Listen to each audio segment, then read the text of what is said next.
में आप सभी दर्शकों का स्वागत है। आइए रूबरू कराते हैं आज की ताजा खबरों से। नमस्कार, आज इंडिया न्यूज 7 खबरों में आप सभी दर्शकों का स्वागत है। देखिए विस्तार से खबर, बने रहिए खबरों के साथ। भारत सुरक्षा परिषद के 37वीं वर्षगांठ पर बनारस गौरव, बनारस रत्न, बनारस श्री अवार्ड से विशिष्ट जनों को सम्मानित किया गया। वाराणसी। भारत की प्रमुख संगठन भारत सुरक्षा परिषद ने अपनी 37वीं वर्षगांठ के अवसर पर देश और समाज में उत्कृष्ट कार्य करने और राष्ट्र के प्रति समर्पित होने पर बनारस गौरव, बनारस रत्न, बनारस श्री तथा कोविड-19 जैसी महामारी के दौरान अपनी सहभागिता जैसी महत्वपूर्ण योगदान देने वाले विशिष्ट जनों को कोरोना योद्धा सम्मान पत्र से सम्मानित किया गया।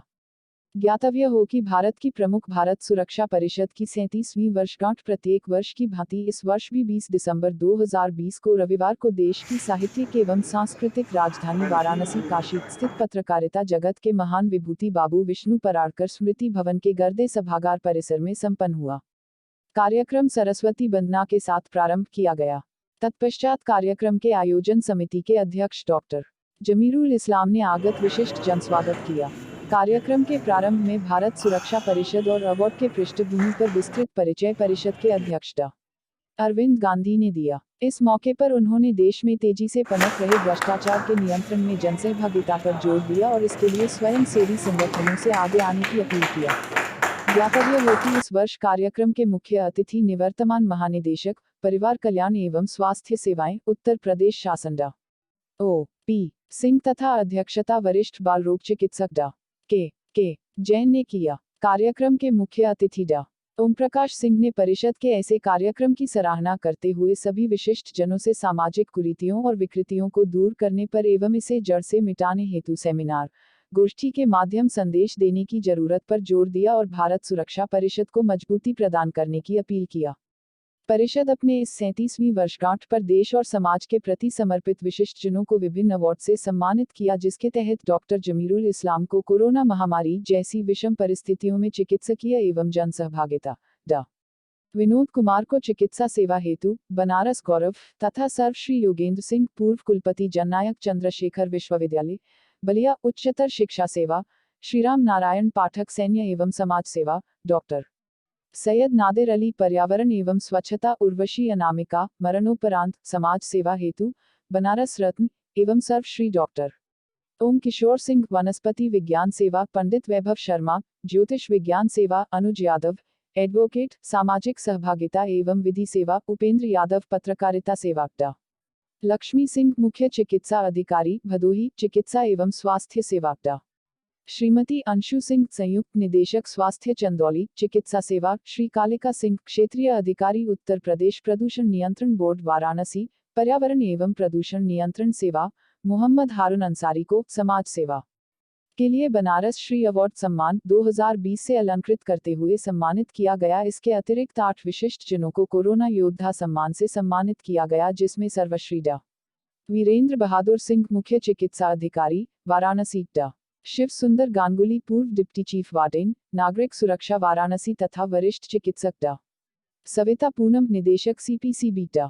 राजकुमार सिंह पत्रकार, मोहम्मद अयूब अशरफ पत्रकार, आशीष जायसवाल सामाजिक कार्यकर्ता, नरेंद्र प्रकाश श्रीवास्तव पत्रकार, धीरज सिन्हा सामाजिक कार्यकर्ता को जनसहभागिता सेवा के लिए सम्मानित किया गया।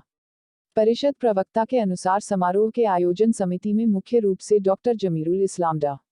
सविता पूनम, डॉ. के जैन, डॉक्टर अशोक कुमार सिंह, डॉ. सविता पूनम, युगल किशोर विश्वकर्मा आदि प्रमुख है। इस समारोह में उपरोक्त विशिष्ट जनों के अतिरिक्त 10 अन्य विशिष्ट जनों को विभिन्न क्षेत्रों में उल्लेखनीय योगदान हेतु परिषद ने अपने स्मृति चिन्ह से सम्मानित किया। कार्यक्रम में अपने अध्यक्षीय संबोधन में डॉ. के जैन ने सभी विशिष्ट जनों को सराहा और कार्यक्रम की सफलता पर आयोजकगण को बधाई दी तथा सभी से परिषद से जुड़ने की अपील किया।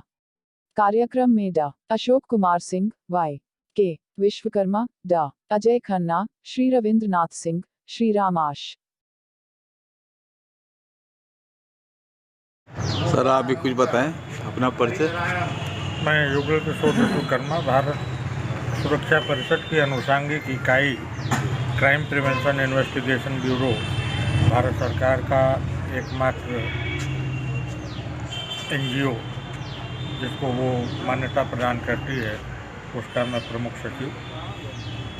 संस्था में तलाश करना सबसे कठिन काम होता है। विभिन्न क्षेत्रों से अपना योगदान देने वाले उन सामाजिक विभूतियों को निकालना और उनको फिर इस संस्था के बैनर के साथ सम्मानित करना, ये हमारा मुख्य आज जैसे कार्यक्रम का उद्देश्य होता है। ये वार्षिक समारोह होता है और बाकी दिनों में तो हम लोगों का सरकार के साथ अनुसंधान और विभिन्न आपराधिक घटनाओं पर तफ्तीश इत्यादि दिशा निर्देश जैसे भी मिलते हैं, उसके साथ समन्वय स्थापित करके हम लोगों का कार्य प्रतिवर्ष चलता रहता है, प्रतिदिन चलता रहता है। इसमें और ज़्यादा खुल के बताना सामाजिक रूप से उचित नहीं।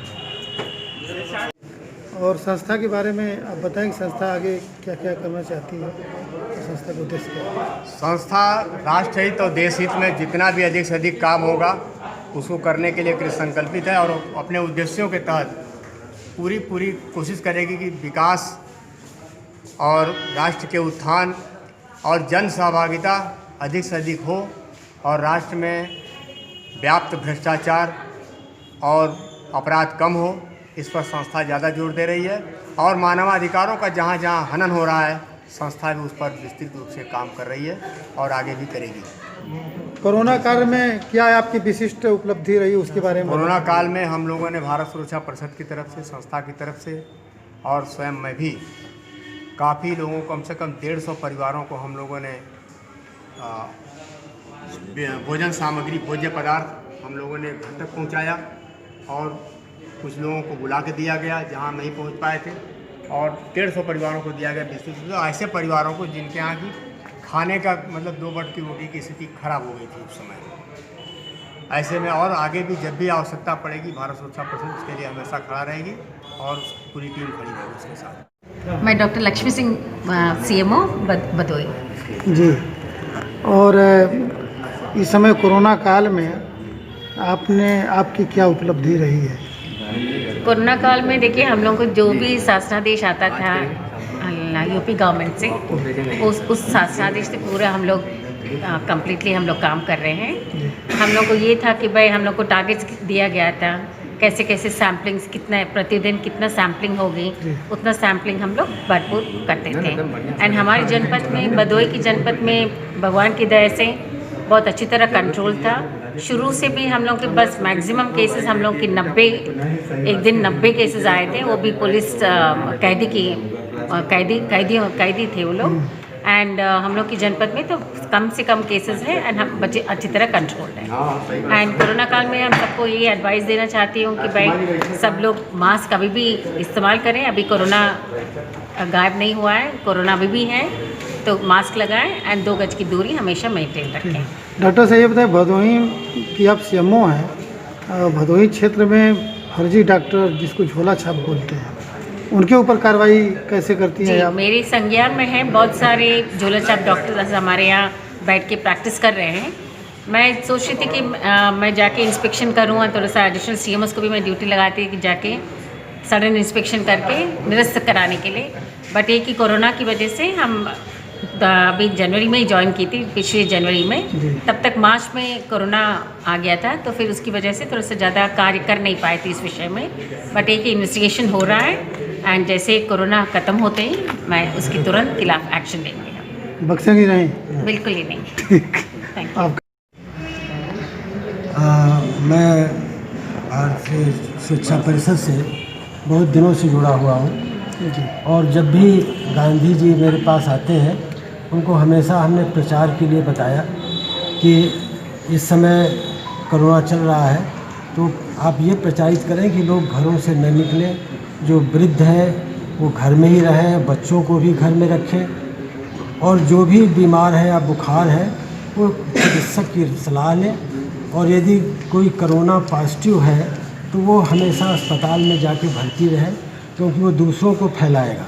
और बहुत लोगों ने इस चीज़ को नहीं माना तो उनके परिवार पूरे संक्रमित हो गए। मैं बड़े अच्छे लोगों को जानता हूँ जो BHU के हैं, प्रोफेसर हैं और उनको ये भी पता नहीं कि किस आदमी से कांटेक्ट से उनको फैल गया और वो अलग नहीं हुए, पूरे परिवार को हो गया। तो फिर उनको सलाह दी गई कि आप यदि बीमार हैं तो अस्पताल में ही रहें। अस्पताल में रहने का मतलब नहीं है कि आप जानते हैं कि वायरल है, इसकी कोई दवा भी नहीं है, तो लिहाजा बस सेपरेशन हो जाए और यदि कॉम्प्लिकेशन है तो उसको ठीक किया जा सके। हर लोगों से कहा गया कि आप जो है अपने जिसका ऑक्सीजन लेवल कम है पल्स ऑक्सीमीटर रखें। कुछ दवाएं जो बताई गई थी गवर्नमेंट की तरफ से, WHO की तरफ से, उनका उस निर्देशों का पालन करें। बस यही सलाह दी गई। बताएं और भारत सुरक्षा के परिषद के बारे में बताएं। मैं डॉक्टर के जैन, बाल रोग विशेषज्ञ, प्रबंध निदेशक, जैन हॉस्पिटल, पांडेपुर। भारत सुरक्षा परिषद, जैसा कि उसके नाम से विदित है, सुरक्षा, यह संस्था समाज में लोगों को अपराध और हिंसा और दूसरी चीज़ों से जो असुरक्षा की भावना आ रही है, हम अपनी संस्था के माध्यम से, हम अपने संस्था के कार्यकर्ताओं के माध्यम से उनमें सुरक्षा की भावना पैदा करते हैं तथा जहाँ जहाँ मानव अधिकारों का हनन हो रहा है तो ये कोशिश रहती है कि उनका हनन न हो और लोग मानव अधिकारों का पूरा पालन करें। जी, मैं कालिका सिंह, क्षेत्रीय अधिकारी, उत्तर प्रदेश प्रदूषण नियंत्रण विभाग, वाराणसी हूँ। प्रदूषण नियंत्रण के बारे में इस समय क्या चल रहा है आपका? इसमें आप अवगत हैं कि वाराणसी में इस समय जो घरेलू मालजाल है उसे शोधन के लिए व्यापक स्तर पर कार्रवाई की जा रही है। इसके अंतर्गत जो बनारस का लोड है वर्तमान में 350 MLD है। इसमें 5 सीवेज ट्रीटमेंट प्लांट निर्मित हो चुके हैं, जिसमें दीनापुर में हमारे 80 MLD क्षमता का एक पुराना STP है, एक नया 140 MLD का और बना है। गोइठा में भी 120 MLD का सीवेज ट्रीटमेंट प्लांट बन के तैयार है और भगवानपुर में पहले से इस 9.8 MLD का है और JW ने अपना व्यक्तिगत रूप से 12 MLD का सीवेज ट्रीटमेंट प्लांट बना रखा है। बनारस में कुल 30 नाले सीस और ट्रांस में मिलती हैं, जिसमें कि जो सीस में 23 नाले हैं उसमें 23 नाले पूर्ण रूप से ट्रैप किए जा चुके हैं और उनका विभिन्न सीवेज ट्रीटमेंट प्लांट्स में ट्रीटमेंट हो रहा है। और शेष एक खिड़किया घाट है, आंसी टेप्ड है, वो पोर्ट टेप होने की स्थिति में है। वो 140 MLD के दीनापुर ट्रीटमेंट प्लांट में जाएगा, उसके बाद में पूर्ण रूप से वहाँ पे खिड़किया घाट में बंद हो जाएगा उसका सीवेज का जाना रहा सीवेज का। इसी प्रकार जो 3 नाले और शेष हैं, जो मेन है नगवा है, नगवा के लिए और सामने घाट और नक्की घाट के लिए यहाँ रमना में हमारा 50 MLD का सीवेज ट्रीटमेंट प्लांट बन रहा है। उसके बन जाने के बाद शीश में हमारा गंगा में पूर्णतया हम इस पोजीशन में हो जाएंगे कि हमारा कोई भी राशि सीवेज उसमें डिस्चार्ज नहीं होता है और गंगा जल की पवित्रता को हम मेंटेन करने में कामयाब रहेंगे। इसी तरह से हमारा ट्रांस में है 7 नाले हैं, 5 नाले हमारे रामनगर से मिलते हैं, दो नाले हमारे पंडित दीनदयाल नगर से आके डाउन स्ट्रीम में मिलते हैं। इन 5 नालों के लिए हमारे रामनगर में 13 MLD क्षमता का सीवेज ट्रीटमेंट प्लांट बन रहा है। ये हमें उम्मीद है कि इस बार हम नहान के पहले 14 जनवरी के बाद हम रमना का ट्रीटमेंट प्लांट बन जाएगा और 80 नाला अगर बन जाएगा तो ये बनारस के लिए बड़ा ऐतिहासिक कार्य होगा। इस तरह से हर क्षेत्र में बनारस में पर्यावरण संरक्षण के लिए काम किए जा रहे हैं।